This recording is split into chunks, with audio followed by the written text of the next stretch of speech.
Job, chapter 1. There was a man in the land of Uz whose name was Job, and that man was blameless and upright, one who feared God and turned away from evil. There were born to him 7 sons and 3 daughters.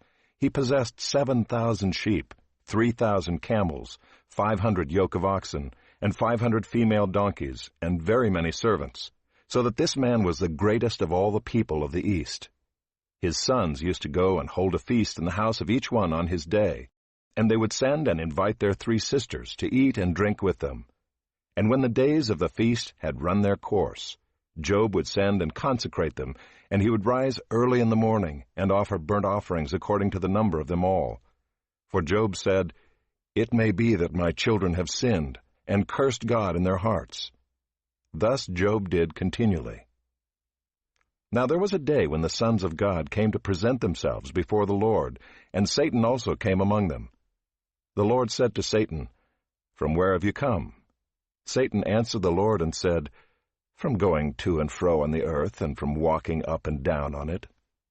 And the Lord said to Satan, "Have you considered my servant Job, that there is none like him on the earth, a blameless and upright man, who fears God and turns away from evil?" Then Satan answered the Lord and said, "Does Job fear God for no reason? Have you not put a hedge around him and his house and all that he has on every side? You have blessed the work of his hands, and his possessions have increased in the land. But stretch out your hand and touch all that he has, and he will curse you to your face." And the Lord said to Satan, "Behold, all that he has is in your hand. Only against him do not stretch out your hand." So Satan went out from the presence of the Lord. Now there was a day when his sons and daughters were eating and drinking wine in their oldest brother's house. And there came a messenger to Job and said, "The oxen were plowing and the donkeys feeding beside them, and the Sabaeans fell upon them and took them and struck down the servants with the edge of the sword, and I alone have escaped to tell you." While he was yet speaking, there came another and said, "The fire of God fell from heaven, and burned up the sheep and the servants, and consumed them, and I alone have escaped to tell you." While he was yet speaking, there came another and said, "The Chaldeans formed 3 groups, and made a raid on the camels, and took them, and struck down the servants with the edge of the sword, and I alone have escaped to tell you." While he was yet speaking, there came another and said, "Your sons and daughters were eating and drinking wine in their oldest brother's house, and behold, a great wind came across the wilderness and struck the 4 corners of the house, and it fell upon the young people, and they are dead, and I alone have escaped to tell you." Then Job arose and tore his robe, and shaved his head, and fell on the ground and worshipped. And he said, "Naked I came from my mother's womb, and naked shall I return. The Lord gave, and the Lord has taken away. Blessed be the name of the Lord." In all this, Job did not sin or charge God with wrong.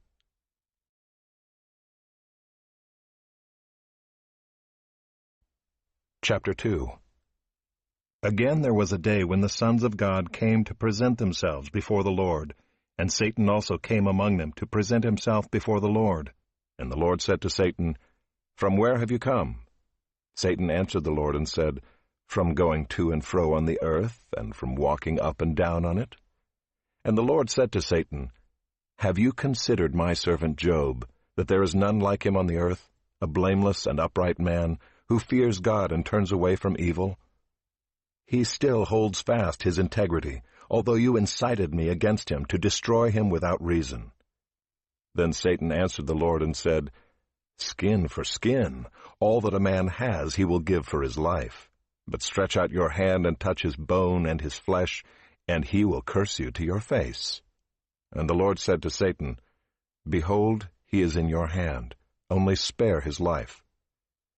So Satan went out from the presence of the Lord, and struck Job with loathsome sores, from the sole of his foot to the crown of his head. And he took a piece of broken pottery with which to scrape himself while he sat in the ashes. Then his wife said to him, "Do you still hold fast your integrity? Curse God and die." But he said to her, "You speak as one of the foolish women would speak. Shall we receive good from God, and shall we not receive evil?" In all this Job did not sin with his lips. Now when Job's 3 friends heard of all this evil that had come upon him, they came each from his own place, Eliphaz the Temanite, Bildad the Shuhite, and Zophar the Naamathite. They made an appointment together to come to show him sympathy and comfort him. And when they saw him from a distance, they did not recognize him, and they raised their voices and wept, and they tore their robes and sprinkled dust on their heads toward heaven. And they sat with him on the ground 7 days and 7 nights.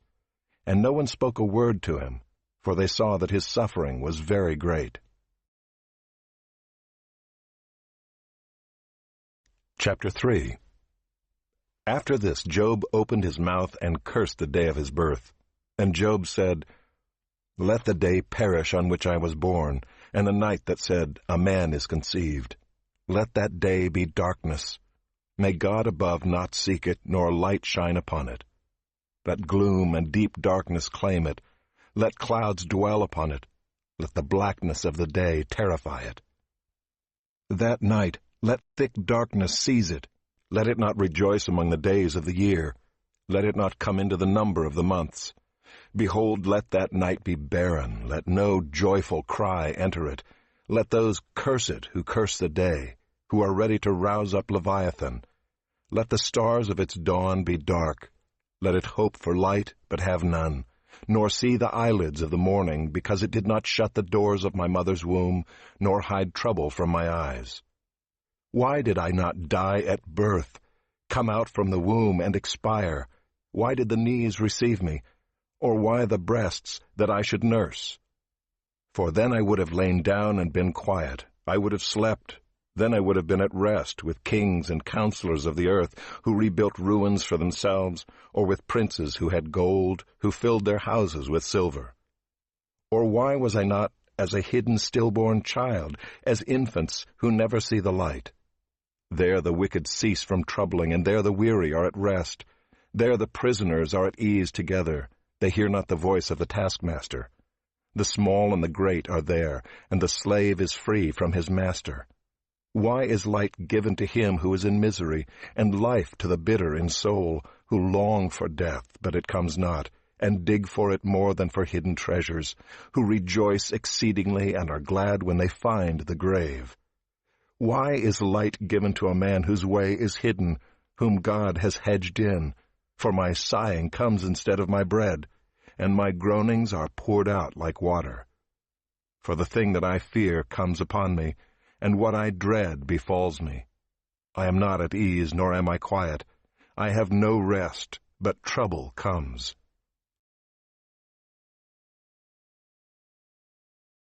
Chapter 4.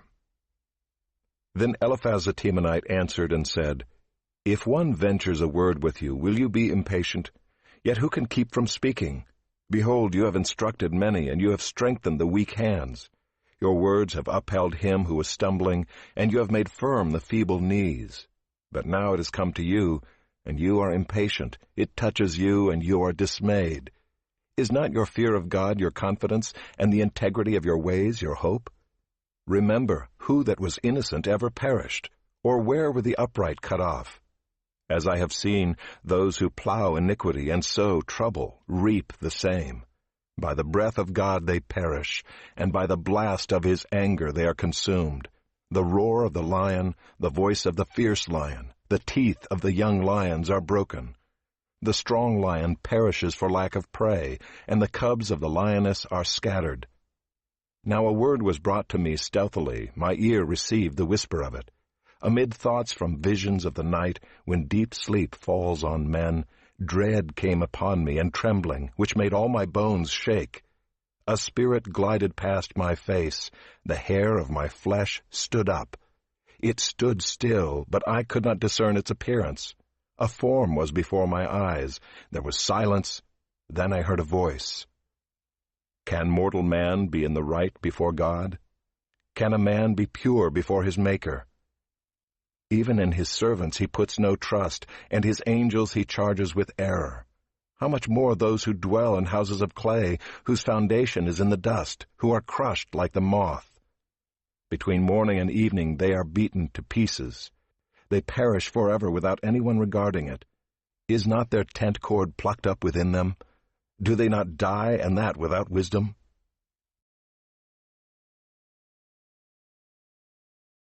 Chapter 5. Call now, is there anyone who will answer you? To which of the holy ones will you turn? Surely vexation kills the fool, and jealousy slays the simple. I have seen the fool taking root, but suddenly I cursed his dwelling. His children are far from safety. They are crushed in the gate, and there is no one to deliver them. The hungry eat his harvest, and he takes it even out of thorns, and the thirsty pant after his wealth. For affliction does not come from the dust, nor does trouble sprout from the ground, but man is born to trouble as the sparks fly upward.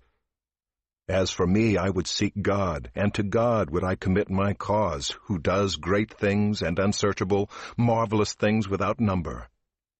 He gives rain on the earth and sends waters on the fields. He sets on high those who are lowly, and those who mourn are lifted to safety. He frustrates the devices of the crafty so that their hands achieve no success. He catches the wise in their own craftiness, and the schemes of the wily are brought to a quick end. They meet with darkness in the daytime and grope at noonday as in the night. But he saves the needy from the sword of their mouth and from the hand of the mighty. So the poor have hope, and injustice shuts her mouth. Behold, blessed is the one whom God reproves. Therefore despise not the discipline of the Almighty. For he wounds, but he binds up. He shatters, but his hands heal. He will deliver you from 6 troubles. In 7 no evil shall touch you. In famine he will redeem you from death, and in war from the power of the sword. You shall be hidden from the lash of the tongue, and shall not fear destruction when it comes. At destruction and famine you shall laugh, and shall not fear the beasts of the earth. For you shall be in league with the stones of the field, and the beasts of the field shall be at peace with you. You shall know that your tent is at peace, and you shall inspect your fold and miss nothing. You shall know also that your offspring shall be many, and your descendants as the grass of the earth.